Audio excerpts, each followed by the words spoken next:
Hello, welcome to Gujarati વાનગી. અને આજે આપણે બનાવીશું મસાલા મિલ્ક. તો એના માટે અહીંયા લઈ લીધા છે 15થી 20 કાજુ, 15થી 20 બદામ, 15થી 20 અખરોટ જે છીલેલા છે, અને 15થી 20 પિસ્તા. એની સાથે લઈ લીધું છે આપણે પમ્પકિન સીડ, જે 1 જમવાનો ચમચ છે, જેને આપણે કોળાના બીજ પણ કહી શકીએ છીએ, અને 1 ચમચી ખસખસ. હવે આ બધાને આપણે સારી રીતે થોડીક વાર શેકી લેશું, 3થી 4 મિનિટ સુધી. બહુ નહીં શેકશું, નહીં તો આ ઓઇલ રિલીઝ કરશે.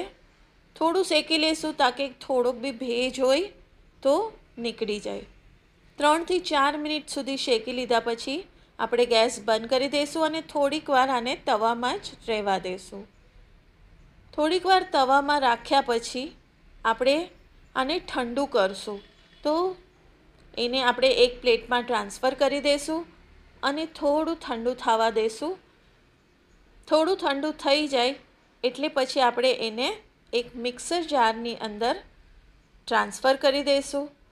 મિક્સર જારમાં ટ્રાન્સફર કર્યા પછી એની અંદર આપણે નાખી દઈશું 2 ચમચી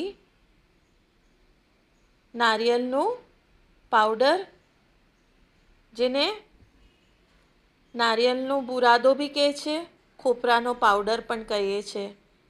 એના પછી 2 ચમચી અલસી યાને ફ્લેક્સીડ નાખી દઈશું, આ શેકેલી છે, અને 2 ચમચી ખડા સાકર નાખીને આ બધું આપણે ચાલુ બંધ કરીને મિક્સર પીસી લેશું. એકદમ પાવડર નહીં કરશું.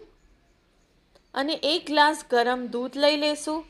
એની અંદર 1.5 ચમચી જેટલો આ પાવડર નાખશું, અને આ પાવડર નાખીને આ જે દૂધ છે એ એકદમ હેલ્ધી થાય છે, કારણ કે આની અંદર આપણે બધી હેલ્ધી વસ્તુ વાપરી છે.